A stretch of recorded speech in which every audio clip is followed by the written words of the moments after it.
Le bonsoir est celui que vous faites de nous suivre, mesdames et messieurs, bonsoir et bienvenue à ce journal sur les antennes de Numérica Télévision. Tout de suite, les titres. Nikki Haley, ambassadrice des États-Unis aux Nations Unies, entame ce soir à Kinshasa une visite de 3 jours. La diplomate américaine aura un entretien avec Joseph Kabila. C'est décidé, l'annonce a été faite cet après-midi. L'Union pour la Nation congolaise, UNC en sigle, retire sa participation au gouvernement. Le parti de Vital Kamerhe, après évaluation, proteste contre la non-application de l'accord de la Saint-Sylvestre. Félix Tshisekedi à Lubumbashi depuis cet avant-midi. Le président du RASOP n'a pas pu faire son entrée en pompe comme prévu. La police l'a escorté direct jusqu'au lieu de sa résidence. Voilà tout pour les titres. Merci de continuer à nous faire confiance et vous avez raison. Tout d'abord, cette nouvelle, Félix Tshisekedi séjourne depuis cet après-midi à Lubumbashi. Le président du rassemblement a été escorté par la police dès l'aéroport à sa résidence. Les dirigeants du rassemblement du Grand Katanga, dont Antoine Gabriel Ouakumwanza, ont été empêchés de rejoindre le président du rassemblement à l'aéroport de Lubumbashi. Les autorités urbaines indiquent que toute manifestation politique est interdite jusqu'à nouvel ordre. Pour le moment, le programme de son séjour n'est pas encore connu compte tenu de perturbations intervenues dans les préparatifs. Et nous avons pu joindre en ligne le porte-parole de l'Union pour la démocratie et les progrès sociaux. Augustin Kabouya nous parle de cette arrivée de Félix Tshisekedi, voulais-je dire, à Lubumbashi. Suivons-le. M. Félix Tshisekedi était escorté par des militaires lourdement armés, des camions à eau chaude en train de disperser la population venir l'accueillir.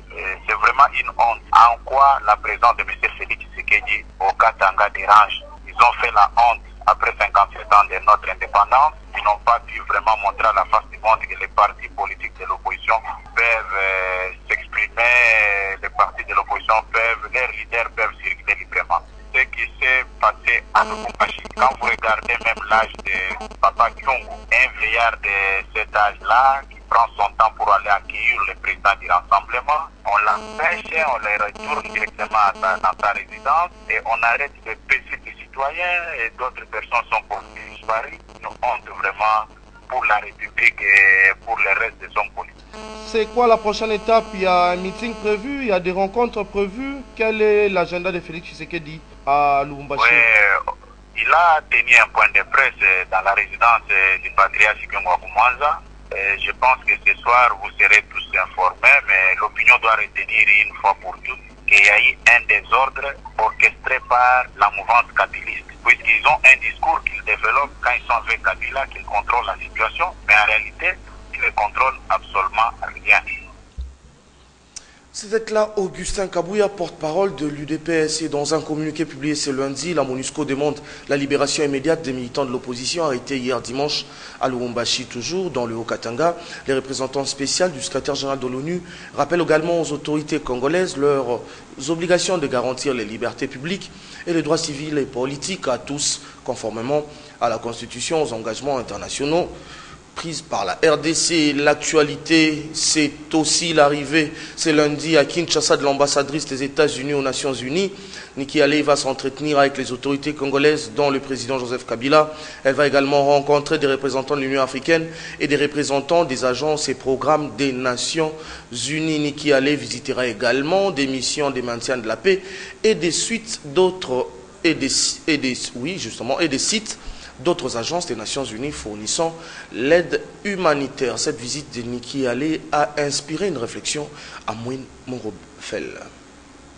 Annoncée depuis plus de mois, l'ambassadrice des États-Unis débarque à Kinshasa ce mardi. Son nombre planait même avant la session de l'Assemblée générale des Nations Unies et à laquelle le président Joseph Kabila a pris part. On se souvient encore de sa phrase à propos du processus électoral. Pas d'ingérence ni de diktat. Et justement, l'envoyé de Donald Trump aurait pour mission de s'assurer de l'urgence de la publication du calendrier électoral, faute de quoi l'administration américaine serait amenée à reconsidérer sa coopération avec Kinshasa. À noter tout de même que c'est la première mission de haut niveau diligentée en Afrique par l'imprévisible successeur de Barack Obama, à qui il est régulièrement reproché de n'avoir fait grand cas de l'Afrique ni dans ses discours de campagne, encore moins depuis son élection. Rien d'étonnant quand Donald Trump, qui semble s'accommoder à traîner des casseroles trolls en tout genre, a toujours mis en avant la suprématie américaine traduite par son fameux slogan « America First ». L'Amérique d'abord, c'est aussi le manque d'intérêt pour les missions dites de maintien de la paix de l'ONU, l'institution internationale qu'il appelle à opérer des réformes et pour laquelle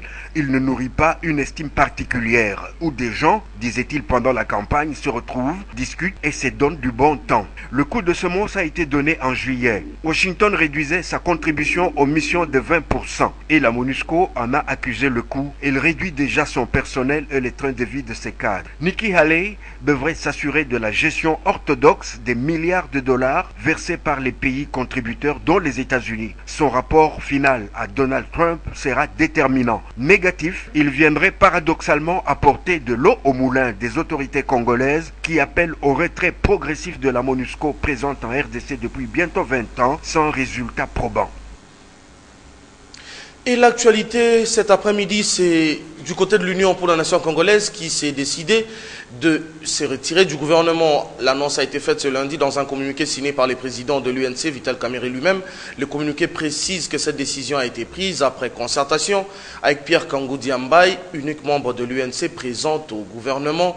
L'UNC justifie cette décision par le retard et la certitude de la non-organisation des élections au 31 décembre 2017, tel que consacré dans l'accord de la Saint-Sylvestre. Et pour en parler, invité de ce journal, monsieur docteur, je voulais dire, docteur Sélé Mba. Docteur, bonsoir. Bonsoir. Il est porte-parole de l'UNC Kinshasa. Docteur, qu'est-ce qui s'est passé? Qu'est-ce qui se passe, disons? Non, rien de si grave si ce n'était que de faire ce dont tout le monde attendait. L'Union pour la nation congolaise a enregistré beaucoup d'actes de la part de nos amis de la majorité qui ne voulaient pas respecter l'accord du 31 décembre. Nous avons plus d'une fois tiré la sonnette d'alarme que vous n'avez pas respecté telle disposition de l'accord, telle. Nous pensons que ça n'était de trop. Nous étions surpris, estomaqués comme tous les peuples congolais, d'apprendre que les documents remis par la CENI au délégué du CENSA, plutôt de la tripartite au Palais du Peuple, ces documents projetaient les élections au dimanche 15 décembre 2019. Nous disons que ce n'est pas possible. 2017 n'a pas encore pris fin. Il faut finir 2018 et c'est à la fin de l'année 2019 que les élections devaient se tenir selon la CENI. Après avoir rendu public leur communiqué, la tripartite, Nanga sera encore dans les médias pour dire que les fameux 504 jours qui nous amènent à cette date pouvaient aussi être modifiés et aller même au-delà des 504 jours. Le président Vital Kamerhe et la direction politique nationale nous avons dit, mais ça c'est vouloir narguer tout un peuple et que pour nous ça ne serait jamais exécutoire. Nous nous sommes dit, nous nous retirons du gouvernement parce que notre présence n'avait qu'une seule mission, organiser les élections, pas en 2018, moins encore en 2019, mais plutôt au 31 décembre 2017 au plus tard, conformément à l'accord du 31 décembre 2016 de la SENCO. Docteur Soleimba, une décision vraiment inattendue qui tombe comme ça, mais vous auriez pu partir plus tôt. Non, parce que c'était encore dans les rumeurs. Mais quand nous avons eu des certitudes de la part de la tripartite qui a pondu un communiqué qui disait tout sauf ce qu'il devait dire, nous avons compris que l'intention de faire mal était dans les chefs de nos amis du gouvernement, pour ne pas dire de la majorité présidentielle. Nous avons refusé d'être du mauvais côté de l'histoire. Nous avons refusé de cautionner quelque chose qui ne pouvait pas être cautionné. Nous avons pris notre courage à main. Nous avons retiré notre seul délégué du gouvernement qui est Pierre Kangoudia au ministère Docteur du Soleimba, budget. on apprend que cette décision est une vieille décision et que c'était peut-être vous craigniez que les ministres disent non. Question d'abord, est-ce que le ministre, lui, il a déposé sa démission jusqu'au moment où nous parlons? Le ministre a été consulté pendant 1h30. Donc ce n'est pas une surprise pour lui. Il est informé. Va-t-il démissionner parce que tout dépend de lui et aussi. toutes les instances. Tout dépend de lui aussi. L'UNC a déjà pris sa position. S'il estimait qu'il allait laisser, ça serait lui. Mais je ne le vois pas aller à l'encontre de cette machine capable de broyer même du fer qu'est l'Union pour la nation congolaise. Nous devons croire qu'il va démissionner. Mais nous avons déjà saisi le président de la République, le premier ministre que nous avons On a vu la retiré correspondance. notre délégué on a et qui vu. ne serait pas question On a vu de la continuer dans correspondance. cette mésaventure. Docteur Sele Yemba, c'est quand même étonnant, à part ces membres du gouvernement, nous voulons parler de Pierre Kangoudia, ministre d'État, ministre en charge du budget. Vous avez aussi un représentant à la Commission électorale nationale indépendante. Mais là, c'est silence radio, on n'en parle pas. Personne ne veut toucher Gustave Omba, c'est ça? Non, non, vous avez mal posé la question. Si je peux même aller au-delà de ce que vous vouliez dire. Nous avons aussi des députés à l'Assemblée nationale, nous avons tout un groupe parlementaire. Nous ne voulons pas retirer tout le monde et aussi ceux qui sont à l'Assemblée nationale, si on peut prendre cet exemple, ils sont là envoyés par leur représentant qui est la population de leur circonscription électorale. Nous gardons encore ces personnalités, bien ces députés, celui qui est à la CENI, pour continuer à glaner les informations pour tirer à boulet rouge. Vous ne serez pas surpris. Le ministre aussi aurait pu rester pour non, tirer non, des ça n'était déjà, informations. tout était déjà clair. Corneille Nangaa a dit qu'il faut 504 jours. Mais on allait encore attendre quoi qui devait venir du gouvernement. Mais concernant notre délégué, Justement. par rapport au notre dernier communiqué, l'avant-dernier, pas celui d'aujourd'hui, de la direction politique nationale, nous avons fustigé l'attitude de Corneille Nangaa, qui prend des décisions unilatéralement alors que selon la loi électorale actuelle, la CENI fonctionne avec l'implication de la plénière parce que notre délégué est dans la plénière. C'est chaque matin que Corneille Nangaa se lève et prend une décision unilatérale sans consulter les autres organes de la CENI. Docteur Sele Yemba, Parce que nous avons des répondez-vous délégués à cette ce opinion niveau-là. qui s'attend à ce que, pour que les choses soient bien faites, faites d'une pierre deux coups, retirez aussi votre délégué de la Commission électorale Non, nationale ne faisons indépendante. pas de l'amalgame. C'est le gouvernement qui gère la République et non la CENI. La CENI n'est pas en manque de financement, mais la CENI fait tout pour ne pas organiser les élections. Notre délégué à la CENI n'a rien fait. Vous verrez et vous constaterez que l'Union pour la nation congolaise est restée presque les seuls partis qui faisaient partie du gouvernement, mais continuaient à fustiger les attitudes du gouvernement et de la majorité. Nous ne sommes pas complaisants. Ce qui vous a Quand valu nous beaucoup de critiques aussi. Ça vous a valu beaucoup de critiques. c'est la vie. On ne jette des pierres que sur une mangue mûre. C'est parce que la population attend beaucoup de Vital Kamerhe et de l'UNC que la population devait être rigoureuse envers l'UNC. Sportivement, nous avions accepté, mais nous ne pouvions pas continuer à garder cette attitude pour que finalement nous puissions sortir comme des dindons de la face. Nous avons dit que nous prenons notre décision et notre courage à main pour dire niet. Et les événements qui suivent, c'est l'utilisation de l'article 64 pour barrer la route à ceux qui veulent rester indéfiniment au pouvoir, parce qu'en suivant Corneille Nangaa, même au 31 ou alors au dimanche 15 décembre 2019, ce n'est pas sûr que les élections se tiendront à cette date.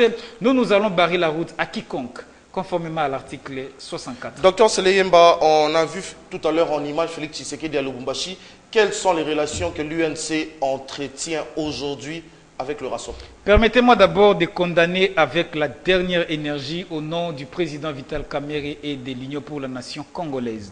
Il est inacceptable qu'on puisse refuser à un groupe ou à un parti politique ou bien un groupe politique de tenir une quelconque manifestation parce qu'elle est légale et la Constitution nous donne cette latitude. Nous sommes dans un régime d'information et non d'autorisation. Ça me rappelle comment ici à Kinshasa, nous devions tenir notre meeting au stade Vélodrome. Unilatéralement, le gouverneur de la ville avait eu à refuser à ce que l'UNC tienne sa manifestation. Nous condamnons avec la dernière énergie. Concernant votre question, nous entretenons de très bonnes relations avec nos amis du Rassemblement et même du Front pour le respect de la Constitution qui gère F. Bazaïba et le MLC, où à notre dernière déclaration, nous avons demandé ou réitéré notre demande de vouloir mettre ensemble toutes les énergies de l'opposition et des forces vives pour barrer la route aux ennemis de la démocratie, aux ennemis du peuple. Docteur Sele Yemba, on a comme l'impression que Vital Kamerhe tient à tout prix à courtiser les autres, mais avec les autres, c'est je t'aime moi non plus. On a comme l'impression que vous n'êtes pas les bienvenus chez les autres. On vous reproche une certaine fourberie. Vous prenez des engagements aujourd'hui et facilement vous tournez le dos aux autres. Vous répondez quoi à cette opinion? Non, non, l'UNC n'a jamais joué à ces jeux-là. Nous sommes peut-être déformés par l'exercice de la vérité et nous disons à haute voix ce que nous faisons. Ne cherchez pas ce que j'entre dans certains détails ou quand d'autres rencontrent des chefs d'État à gauche et à droite, eux ils sont blanchis. À Brazzaville, vous avez appris comment ils ont eu à rencontrer. Ibiza, Monaco, je ne rentrerai pas dans ça. Nous, tout ce que nous faisons, et nous je ne les attaque pas, je rappelle l'histoire. Mais nous ne voyons pas la majorité en dehors des caméras. Nous ne l'avons jamais vu. Si ce n'était qu'à l'OIA et à la Senco, où les autres finalement ont eu compris que les dialogues étaient la seule voie. Mais au finish, in fine, nous comprenons que Joseph Kabila et sa majorité n'ont aucune intention d'organiser les élections où lui, Joseph Kabila, ne sera pas candidat à sa propre succession, mais la population va les contraindre ensemble avec l'opposition et les forces vives, les églises et toutes les autres organisations des droits de l'homme. Docteur Seleyemba, on attend quoi? On n'attend plus que le ministre puisse déposer sa démission. C'est la prochaine étape. C'est ce que nous attendons. Pour nous, en tant que porte-parole de l'UNC, nous avons déjà tiré toutes les conclusions et les conséquences. Nous avons saisi toutes les instances, la présidence de la République et la primature, que nous avons retiré notre délégué. Les implications sont connues de tous et nous attendons aux uns et aux autres de prendre en considération l'attitude de l'UNC qui ne doit souffrir d'aucun ombrage autour de notre décision. Nous recevions dans ce journal Dr Seleyemba, il est porte-parole de l'UNC Kinshasa. Dr Seley, merci d'être passé. C'est moi qui vous remercie, Numérica TV. Suite de ce journal, le président de l'Assemblée nationale a eu une séance de travail ce lundi avec le Premier ministre et les présidents du Conseil national de suivi de l'accord. Sur la table, la tripartite organisée à Kinshasa du 14 au 18 octobre dernier. Le député national Adolphe Loumanou a fait le compte rendu de la réunion. Il était au micro de Tapi Loutounou et Eric Kalombaye. Le président du CNSA, le Premier ministre, chef du gouvernement, le président de la CENI, et ainsi que les vice-présidents du CNSA de la CENI se sont retrouvés autour du président de l'Assemblée nationale pour un échange consécutivement à la tripartite qui, comme vous le savez, s'est tenue du 14 au 18 octobre 2017 pour faire l'évaluation du processus électoral en vue de permettre à la CENI de dérouler son calendrier électoral. Et comme vous le savez également, il y a eu un petit problème, je dirais même un petit incident d'ordre protocolaire. La presse en a fait large écho autour de la signature du président du CNSA. On en a parlé. Il n'y a pas d'incident majeur parce que le texte est valide et pour le CNSA, pour la CENI et pour le gouvernement. C'est ce qu'a confirmé le président du CNSA, M. Olenga Koy. Maintenant, il est demandé à chaque partie, conformément à ses prérogatives, à elle reconnues par la Constitution, les lois et l'accord du 31 décembre 2016, de tout mettre en œuvre pour que les processus évoluent normalement et que nous arrivions effectivement à la publication du calendrier électoral. Qu'est-ce qui va bouger par rapport à quoi? Parce que cette tripartite, c'était le CNSA, le gouvernement et la CENI. Par rapport à l'accord, il y aura aussi des rencontres entre le CNSA et le gouvernement, consécutivement à d'autres dispositions de l'accord, comme la décrispation, le dédoublement des partis politiques. Toujours à l'Assemblée nationale, les députés ont rejeté le week-end dernier la pétition visant la destitution du président de la Chambre basse du Parlement. Ils l'ont rejeté à travers une motion incidentielle du député national François Nzekouye qui a relevé plusieurs irrégularités dans la démarche menée par leurs collègues de l'opposition. On écoute François Nzekouye au micro, une fois de plus, de Tapi Loutounou et Eric Kalombaye.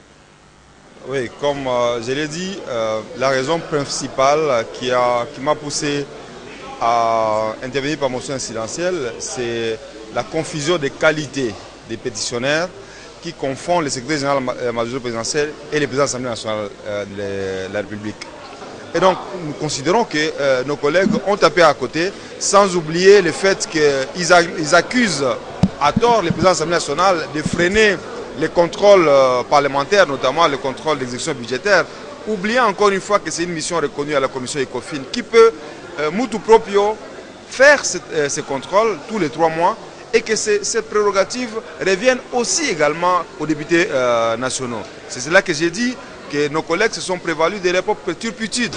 Et donc par conséquent, il ne valait vraiment pas la peine qu'on puisse examiner une pétition torchon, comme ça a été le cas, contre un bureau de l'Assemblée nationale ou contre le président de l'Assemblée nationale.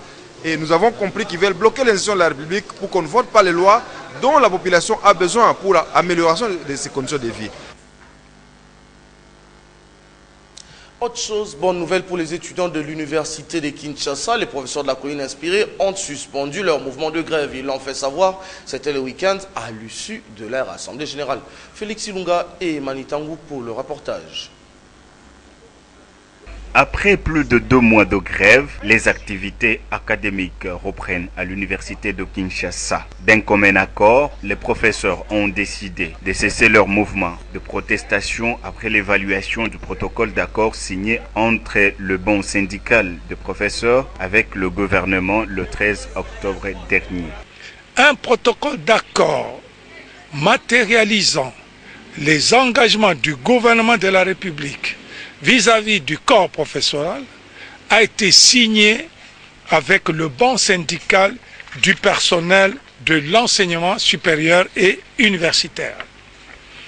Après avoir suivi l'économie et la philosophie de ce protocole d'accord, l'Assemblée des professeurs de l'université de Kinshasa a décidé de suspendre la grève. Il s'avère ainsi qu'à partir de ce jour, toutes les activités académiques reprennent à l'université de Kinshasa.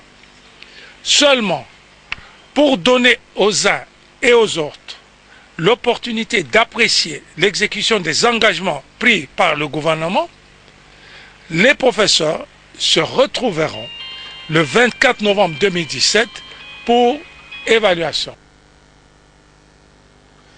Ouverture ce lundi à Kinshasa du séminaire sur les systèmes comptables OHADA révisé. Le séminaire de 3 jours permettra aux professionnels de la comptabilité de consolider leur compréhension et leur analyse des différents aspects comptables. Kelly Oka et Eric Ndongala étaient là pour le compte de Numérica Télévision. Directeurs généraux, administrateurs de sociétés, coordonnateurs de projets et agences ainsi que les professionnels de la comptabilité ont répondu présents à ce séminaire sur le système comptable OHADA. Pendant 3 jours, ils vont discuter autour du thème le système comptable OHADA révisé, innovation, structure des états financiers, cas pratiques. Cabinet Kitus Consult qui a pris l'initiative d'organiser ce séminaire parce qu'il a estimé qu'en République démocratique du Congo, nous avons un retard énorme à rattraper sur le plan des normes comptables, le système comptable OHADA. Il y en a même qui ne savent pas que le système comptable a été révisé. Et il y en a qui croient que parce qu'il sera mis en vigueur en 2018, c'est en 2018 qu'il faut préparer. Nous, on a dit il faut qu'on informe les opérateurs, les professionnels de la comptabilité ou les vérificateurs, qu'ils soient des impôts ou des finances, les inspecteurs des finances, les inspecteurs des impôts, tous les managers, de cette nouveauté qu'il y a eu dans les systèmes comptables et dans l'environnement économique et financier. Le séminaire est destiné à outiller comptables et maisons fiduciaires, mais surtout à rattraper le retard constaté sur le système OHADA. Nous sommes aujourd'hui réunis pour faire une communication sur la réforme concernant le référentiel OHADA. Et c'est un référentiel qui a été mis en œuvre en février 2017 à Brazzaville et qui doit entrer en vigueur pour les comptes personnels le 1er janvier 2018. Ouvert ce lundi, le séminaire qui va permettre aux participants de consolider leur compréhension et leur analyse des différents aspects comptables fermera ses portes mercredi 25 octobre prochain. Gloria Sea, bonsoir. Bonsoir Amen. Je vous passe le relais pour la suite de ce journal. Et oui, en société, il y a un marché au cœur du centre-ville. Plus précisément, à côté de l'hôtel Memling, les articles vendus sont spécialement pour les hommes. Les jeunes viennent s'approvisionner en t-shirt, jeans, vestes, mocassins, chemises pour ne citer que cela. Nos reporters sont allés à la rencontre de ces marchands qui ont accepté de livrer leurs secrets dans ce commerce. Élisée Mafou et Jires Chimanga. Ce marché improvisé ne laisse pas indifférent. Situé au centre-ville au pied de l'hôtel Memling, ils sont quelques dizaines à occuper la centaine de mètres sur l'avenue Bakongo. Ici, pas de friperie. Une variété de jeans, de chemises et de chaussures sont étalés parfois même le sol, où la plus souvent, les articles sont présentés de façon originale. La qualité est pas à 100 $ aux chaussures, la qualité 80 $ aux chaussures, la qualité. Ensemble la veste, mais même la différence c'est la qualité entre chaussures et veste qui est d'égalité. Client mususu qui a mon elo na boutique, bacheli 300. Mais ah oui pas na ngana cheli 120 après 500 après 580 na kozwa na ngai. Biso toza batato du jour, toza ni provision na ndaku. Donc so tekite molia ezate. Eloko nyonso o eza na mode ngai na yebi ba valeur nango. Na ya mibali na ya basi tout génial sur na salaka. On nous assure que les marchands s'approvisionnent en Chine, à Dubaï, en Turquie et la plupart du temps via Brazzaville.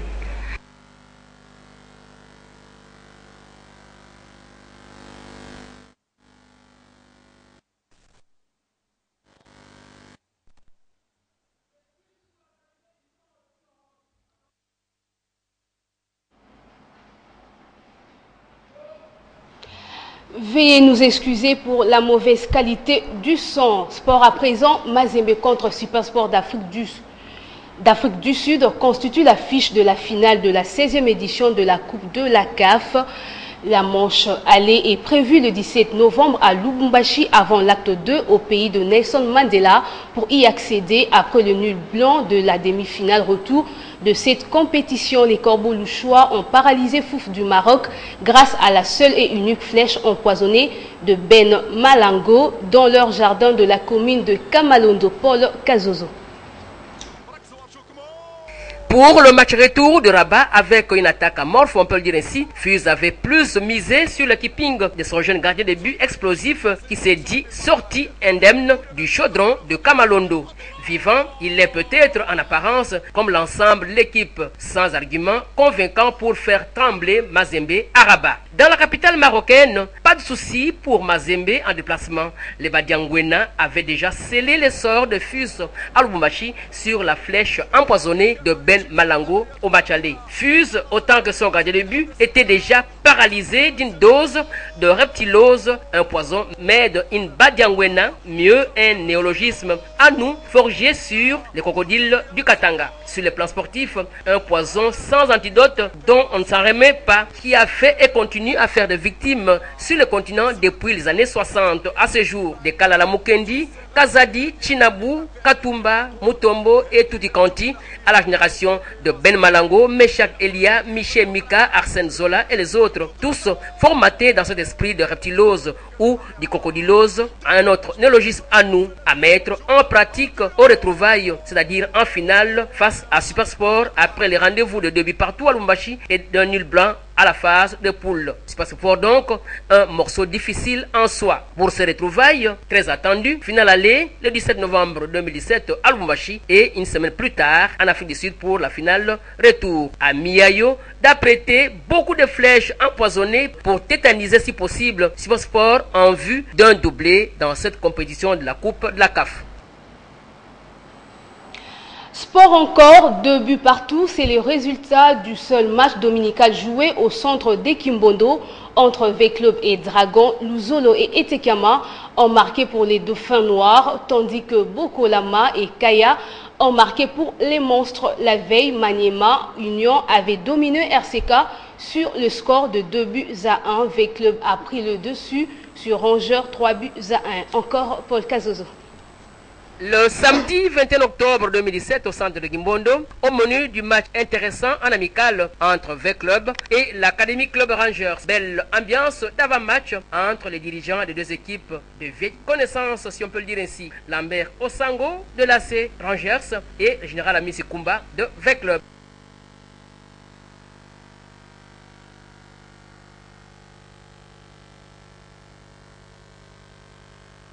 Et du match en lui-même, 0 but partout. Au bout de 45 premières minutes, le spectacle est au rendez-vous à la deuxième période dans cette partie, ponctuée de 4 buts. Le premier, le seul à l'actif de l'AC Rangers à la 51e minute. But de la tête d'Mbomba Dezi. Venu de la Belgique, Guelo Ronkela, le gardien remplaçant de Nelson Lukong, encaisse pour le club qui tremble et se ressaisit sur 3 réalisations, dont les 2 premières sur penalty. Le premier converti par Shadrach Muzungu à la 58e minute pour l'égalisation des V-Club. Le deuxième par Yves Diba à la 71e minute pour l'avance d'une longueur de l'équipe vert et noir. Et pour tuer définitivement le match, l'inévitable Tadi Agiti et Tekama pour la lecture du match. Parole d'abord à Lambert Osango, le numéro 1 de la Rangers, l'invité du général Amissi. Ensuite, le président des V-Club. Je suis très content de jouer de matchs pareils, de matchs tests. Et nous avions vu un V-Club trop engagé. Mais également, il faut féliciter Rangers parce qu'ils ont montré de quoi on a joué de la première minute jusqu'à la dernière. Mais nous sommes chez V-Club. Rangers a une bonne équipe et nous aussi, nous sommes en chantier. Bon, petit à petit, ça va aller. Cette fois-ci, on ne va pas jouer la finale pour gagner, pour perdre la coupe. Si nous sommes à la finale pour prendre la coupe. C'est ça notre ambition. Voilà tout, Amen Dimouani. Merci Gloria Seya, à très bientôt. Merci.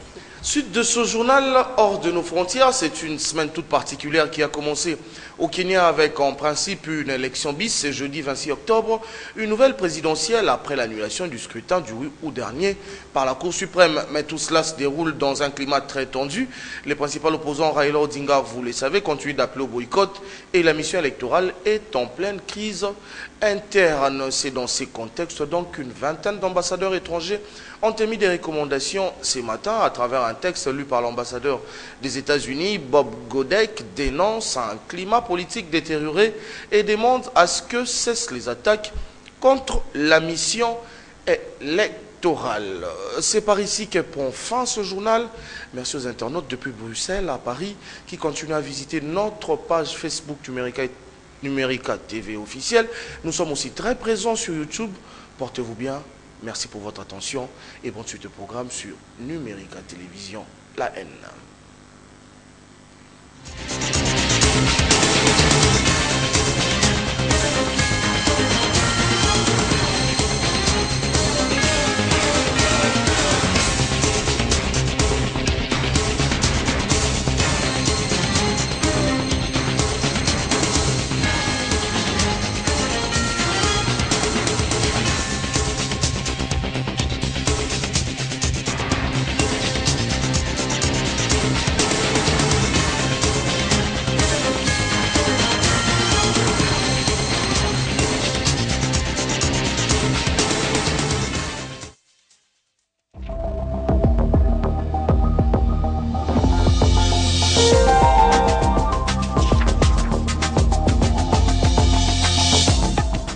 Jamais peut-être visite d'un officiel américain ne fut autant attendue que celle qu'effectue à partir de ce mardi dans la capitale congolaise l'ambassadrice des États-Unis à l'ONU.